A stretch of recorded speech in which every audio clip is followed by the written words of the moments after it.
Hello guys, अस्सलाम वालेकुम। आज जो हमारी रेसिपी है वो है शीर खुरमे की, जिसकी रेसिपी आज हम आप लोगों के साथ शेयर करने जा रहे हैं, जो बहुत ही मज़ेदार बना था और बहुत ही आसान तरीके से बना था। आइए इसकी रेसिपी बनाना हम आप लोगों के साथ स्टार्ट करते हैं। शीर खुरमा बनाने के लिए जो अज्जा हमने लिए थे उसमें लिया था हमने इलायची ली थी, 4 से 6 सेवइयाँ ली थी, आधा कप। उसके बाद हमने बादाम पिस्ते लिए थे और आधा कप चीनी ली थी। दूध हमने 1 लीटर लिया था, जिसे हमने बॉईल करने के लिए रख दिया था। जब तक हमारा दूध बॉईल होता है, इसके साथ साथ हम जब तक अपनी जो है सेवइयों को फ्राई कर लेते हैं। हमने एक पैन में थोड़ा सा ऑयल लिया था, ज़्यादा ऑयल नहीं लेना है, तकरीबन 1 टेबल स्पून के करीब, और इसमें हमने इलायची पाउडर डाला था। जब इलायची की खुशबू बहुत तेज़ आने लगे, इलायची की खुशबू आने लगे, तो फिर आप इसके अंदर सेवइयाँ ऐड कर देंगे। सेवइयों को आपने बहुत अच्छे तरीके से फ्राई करना है।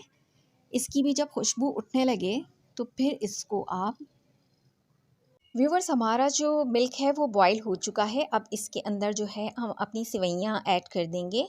दूध को आप स्लो आंच पे जितनी देर पकाएंगे, इसका फ्लेवर उतना ही इन्हेंस होगा।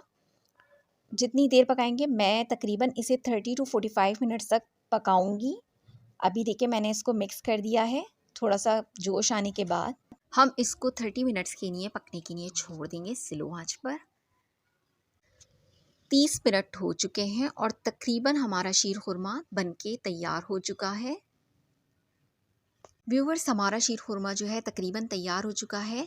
चीनी अब हम इसमें ऐड करेंगे। चीनी आप टेस्ट के मुताबिक कम या ज़्यादा कर सकते हैं। वैसे मैंने आधा कप इसमें चीनी ऐड की थी। इसमें से इतनी ज़बरदस्त, इतनी अच्छी खुशबू आ रही है। शीर खुरमा अब हम डिश आउट कर लेंगे और थोड़े से इस पर बादाम पिस्तों की कोडिंग कर देंगे। देखिए व्यूवर्स, कितना अच्छा लग रहा है ये। व्यूवर्स, हमारा मज़ेदार सा शीर खुरमा तैयार है, जिसे हमने बादाम के साथ गार्निश किया था, जो कि जायके में बहुत मज़ेदार, बहुत यमी बना था, जो कि हमने दोपहर में लंच में इंजॉय किया था। इसके साथ हमें इजाज़त दीजिए, मिलते हैं नेक्स्ट वीडियो में। जब तक अपना ख्याल रखिएगा। अल्लाह हाफिज़।